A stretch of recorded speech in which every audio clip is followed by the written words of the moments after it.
Oscar is always on right track. That is why Fast Track Taxi அப்போ உடனே download பண்ணுங்க. Sir வணக்கம். காஷ்மீரில் பகல்காமில் சுற்றுலா பயணிகள் மீது தீவிரவாதிகள் நடத்திய கொடூர தாக்குதல் அனைவரையும் அதிர்ச்சிக்குள்ளாக்கியிருக்கு. ஆனால் பெயரை கேட்டு மதத்தை கேட்டு சுற்றுலா பயணிகள் கொல்லப்பட்டாங்க, தாக்கப்பட்டாங்க அப்படின்ற செய்திகள் போய்கிட்டு இருக்கு. அதை நீங்கள் எப்படி பார்க்குறீங்க? பயங்கரவாதத்தில் மண்ணுக்கான பயங்கரவாதம்னு சில பேர் சொல்லிட்டு இருக்காங்க. சில பேர் இன ரீதியான பயங்கரவாதத்தை நடத்திட்டு இருக்காங்க. ஆனால் நாங்கள் சொல்லி கொண்டிருக்கக்கூடிய இந்த பயங்கரவாதம், நடைபெற்ற பயங்கரவாதம் ஜிஹாதி பயங்கரவாதம். மதத்தின் அடிப்படையிலே இஸ்லாமிய மார்க்கம்தான் உலகம் முழுவதும் இருக்க வேண்டும். மற்றவர்கள் இஸ்லாத்தை ஏற்காதவர்கள் காஃபீர்கள். எனவே அந்த காஃபீர்களை அழிக்கக்கூடிய என்று சொல்லித்தான் பயங்கரவாதத்தை இந்த நாடு முழுக்க நடத்தி கொண்டிருக்கக்கூடிய இந்த ஜிஹாதி பயங்கரவாதிகளைத்தான் இந்து மக்கள் கட்சி, இந்து இயக்கங்கள் எல்லாம் நாங்கள் தொடர்ந்து எதிர்த்து வருகின்றோம். இஸ்லாத்தை நாங்கள் எதிர்க்கவில்லை, இந்த இஸ்லாமிய பயங்கரவாதத்தை நாங்கள் எதிர்க்கின்றோம். இன்றைக்கி இந்த பஹல்காமில் நடந்திருக்கக்கூடிய இந்த பயங்கரவாதம் அப்பாவி மக்கள், சுற்றுலாவுக்கு சென்ற மக்கள், அங்கே என்ன நடக்கிறது என்று கூட தெரியாமல் கையிலே நிராயுதபாணிகளாக இருந்து கொண்டிருக்கக்கூடிய அப்பாவி மக்களை இப்படி கொல்லுவதற்கு எப்படி அவர்களுக்கு மனம் வந்திருக்கின்றது? கொல்லுவது மட்டுமில்லாமல் அவர்கள் இந்துவா கிறிஸ்தவரா, என்ன மதத்தை சார்ந்தவர், அவருக்கு சுன்னத்து பண்ணியிருக்கான்னு சொல்லி ஃபேண்ட் கழட்டப்பட்டு கீழே படுத்து கிடக்கிறாங்க. எத்தனையோ பேரோட வீடியோவில் பார்த்தா தெரியுது. அப்போ ஃபேண்ட் கழட்டப்பட்டதனுடைய நோக்கம் என்ன? எவ்வளவு கொடுமையானவர்கள் பாருங்கள். அவர்கள் நீங்கள் இஸ்லாமியர் என்று சொன்னால் களிமா வாசிக்கணும்னு சொல்கிறான். இது என்ன இது? அப்போ களிமா வாசித்தார்கள் என்று சொன்னால் அங்கே விட்டு விட வேண்டும். இப்படி மதத்தின் அடிப்படையில் மிகப்பெரிய ஒரு கொடுமையான, இந்த உலகத்திலே கொடுமை ஒன்று இருக்குன்னு சொன்னால் அது இந்த கொடுமை தான், இவர்கள் செய்த கொடுமை தான். எனவே இந்த கொடிய மிருகங்களை துண்டாட வேண்டும், இந்த கொடிய மிருகங்களை வேட்டையாட வேண்டும். இந்த மிருகங்களுடைய இந்த பயங்கரவாத நடவடிக்கைகளை தமிழக அரசு உண்மையிலேயே அதற்கு எதிர்ப்பு தெரிவித்திருப்பது என்பது வரவேற்கத்தக்கது. ஆனால் இந்த தமிழகத்திலே பல பேர் என்ன பண்ணிட்டு இருக்காங்கன்னா, அரசியல் கட்சிகள் திரும்பவும் இதில் அரசியல் பண்ணி அமித்ஷா பதவி விலக வேண்டும். ஏங்க, ஆர்டிகல் 370 நீக்கிய பிறகு மிக அற்புதமாக அத்தனை பயங்கரவாதம் ஒடுக்கப்பட்டிருந்தது. அங்கே தேர்தல் நடத்தப்பட்டு அங்கே மாநிலத்திலே உமர் அப்துல்லா முதலமைச்சர் ஆகிவிட்டார். மீண்டும் இந்த பிரச்சனை ஆரம்பித்து விட்டது. இதை தான் சுட்டிக்காட்ட வேண்டுமே தவிர அமித்ஷா அவர்கள் மீது சொல்லக்கூடிய இந்த அரசியலானது மிகவும் கேவலமானது.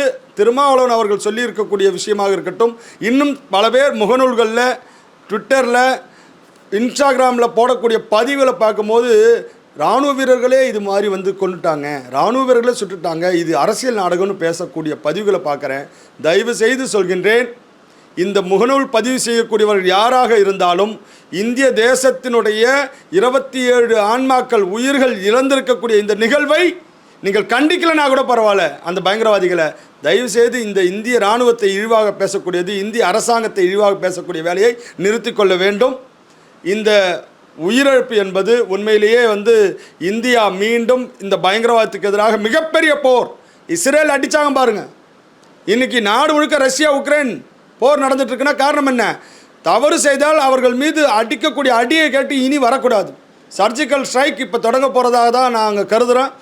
மோடி அவர்களுக்கும் அமித்ஷா அவர்களுக்கும் மத்திய அரசுக்கும் நாங்கள் இந்து மக்கள் கட்சி சார்பில் வைக்கிற வேண்டுகோள், பாரபட்சம் பார்க்காமல் பயங்கரவாதிகளுடைய கூடாரத்தை பாகிஸ்தான் ஆக்கிரமிப்பு காஷ்மீர் பகுதியாக இருக்கட்டும் அல்லது பாகிஸ்தான் பகுதியாக இருக்கட்டும், எங்கு இருந்தாலும் அதை தேடி சென்று எப்படி ஒசாமா பின் லேடனை போய் அடித்து நகர்த்தினாங்க, அந்த மாதிரி இந்த பயங்கரவாதிகளையும் அங்கே இருக்கக்கூடிய பயங்கரவாத கூடாரங்களையும் அடித்து நொறுக்க வேண்டும்.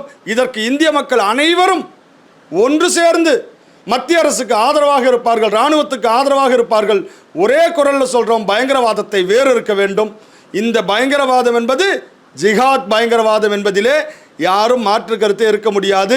இதை இந்த தமிழகத்தில் இருக்கக்கூடிய சில ஊடகங்கள், தமிழகத்தில் இருக்கக்கூடிய இந்த இந்துத்துவாவுக்கு எதிரானவர்கள் என்ன பண்ணிட்டு இருக்காங்கன்னா, இஸ்லாமியர் ஒருவர் அங்கே குதிரை ஓட்டக்கூடியவர் காப்பாற்றி விட்டார், அவரை நாங்கள் இஸ்லாமியராக மட்டும் பார்க்கவில்லை, அவரை இந்த இந்தியனாக பார்க்கின்றோம், காஷ்மீரியாக பார்க்கின்றோம். ஆனால் அங்கே நடத்திய பயங்கரவாதம் நடத்தக்கூடிய காரணம் என்ன? இஸ்லாம் என்கின்ற பெயராலே நடத்தப்பட்ட பயங்கரவாதம் என்பதை இங்கே ஊடகங்கள் காட்ட மாட்டாங்க. நாங்கள் இஸ்லாமிய எதிர்க்கவில்லை. அங்கே காஷ்மீரில் இஸ்லாமியர் ஒருவர் அங்கே இருக்கக்கூடிய மக்களை காப்பாற்றுவதற்காக போராடினார், அவரை வரவேற்கிறோம், அவரை இந்தியராக பார்க்கின்றோம். ஆனால் ஒன்று மட்டும் உண்மை, அங்கே நடத்தப்பட்ட கொடூரமான பயங்கரவாதம் என்பது இஸ்லாமிய பயங்கரவாதம். அங்கு இருந்த இஸ்லாமியர் அல்லாதவர்களை தேடி சென்று கேட்டு விசாரித்து கொன்றபோது கூட இது இஸ்லாமிய ஜிஹாத் பயங்கரவாதம் என்று சொல்லுவதற்கு இந்த தமிழக ஊடகங்கள் தயாரில்லை. இன்னும் எப்போதான் சொல்ல போற? உன்னுடைய குடும்பத்தை சார்ந்தவர்களை இப்படி கொன்னிருந்தாக்க, உன்னுடைய மதத்தை கேட்டு கொன்றிருந்தாக்க, உன்னுடைய உடலை பார்த்து உடல் உள்ளக்கூடிய அடையாளங்களை, இந்துவா இஸ்லாமியரா என்கிற வேறுபாடு உள்ள ஒரு உறுப்பை அடையாளத்தை பார்த்து உன்னை சுட்டு கொண்டிருந்தா நீ இந்த மாதிரி அமைதியா இருப்பியா? அது என்ன பயங்கரவாதம்னு சொல்ல மாட்டியா? இஸ்லாமிய மார்க்கத்தை நாங்கள் இந்த நாட்டில் உள்ள இஸ்லாமியர்கள் இந்த நாட்டினோட ஜனாதிபதி ஆக்கியிருக்குங்க பாஜக.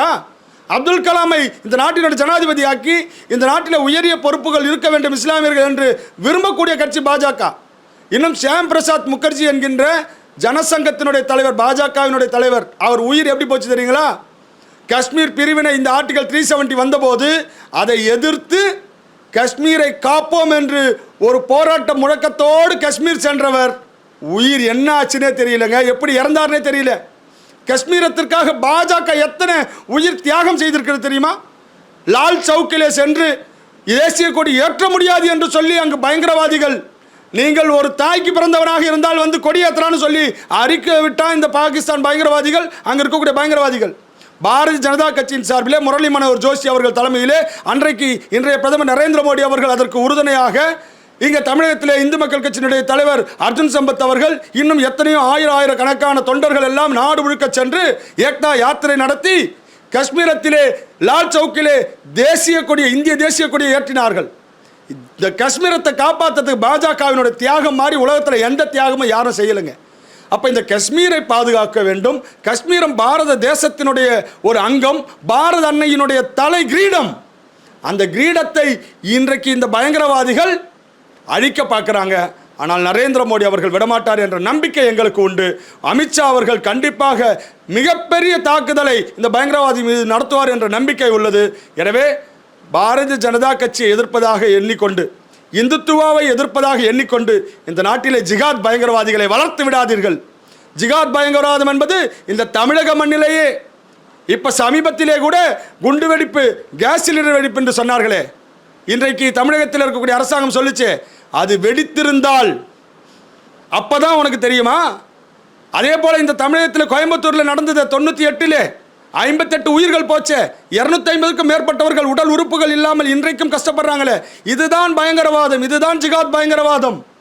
இதை அனைத்து மதத்தவரும், அனைத்து இனத்தவரும், இந்தியா முழுக்க இருக்கக்கூடிய அத்தனை இந்தியர்களும் ஒன்று சேர்ந்து எதிர்க்க வேண்டும்.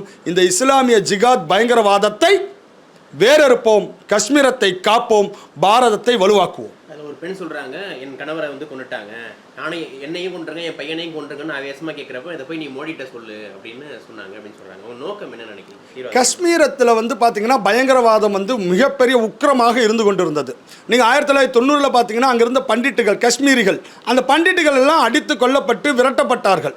அப்போ அந்த தொடர்ந்து அங்கே என்ன பண்ணாங்கன்னா, அங்கு வந்து காஷ்மீர் என்கிற இனத்தை, காஷ்மீர் என்கின்ற பண்பாட்டு அடையாளங்களை அழிக்கிறதுக்கு பல ஆண்டுகளாக வேலை செய்து அந்த மண்ணின் மைந்தர்களை, மண்ணுக்கானவர்களை அனுப்பி துரத்தி விட்டார்கள்.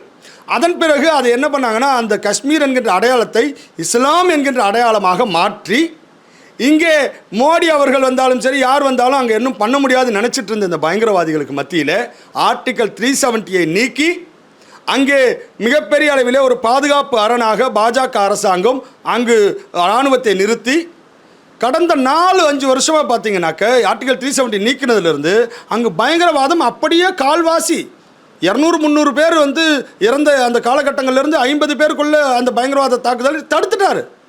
இப்போ கடந்த 4-5 வருடமாக அந்த மாதிரி இல்லை. ஆனால் உமர் அப்துல்லா அவர்கள் முதலமைச்சர் ஆகிட்டார். இப்போ வந்து இவர்கள் சொல்லுகின்ற இந்த ஜனநாயகம் இதெல்லாம் அங்கே சரிப்பட்டு வராது. ஜனநாயகம், தேர்தல், அங்கே இருக்கிற எம்எல்ஏக்கள், அங்கே முதலமைச்சர் இராணுவத்தை நிறுத்தி, இந்தியாவினுடைய எல்லையாக காஷ்மீர் முழுக்க இராணுவத்தினுடைய ஆட்சி தான் அங்கே இருக்க வேண்டும்.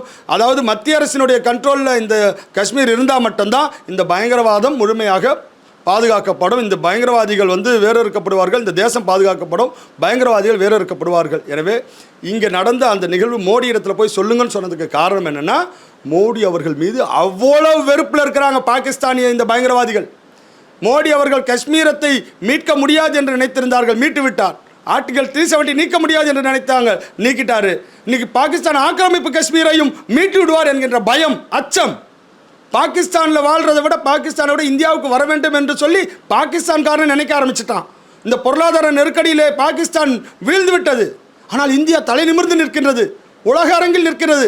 இதை கண்டு மிகப்பெரிய அளவிலே இந்தியாவை வீழ்த்த வேண்டும் என்று நினைத்து, மோடி அவர்களை வீழ்த்த வேண்டும் என்று நினைத்து அப்பாவி மக்கள்கிட்ட போய் இவன் வீரத்தை காமிச்சிருக்கேன். அந்த கோழையான கேவலமான பிறவிகள் இவர்களை வீழ்த்துவதற்கு இங்கே ஒரு சூரசம்ஹாரம் எப்படி முருகப்பெருமான் வந்து அசுரர்களுக்கு எதிராக இருந்தாரோ அதுபோல் இந்த அசுரர்களுக்கு எதிராக சூரசம்ஹாரத்தை வாள் ஏந்தி வேல் ஏந்தி நரேந்திர மோடி அவர்களை வீழ்த்துவார். சூரசம்ஹாரம் மிக விரைவில் நடக்க இருக்கிறது. Oscar is always on right track. That is why fast track taxi அப்போ உடனே டவுன்லோட் பண்ணுங்க. Subscribe to One India and never miss an update.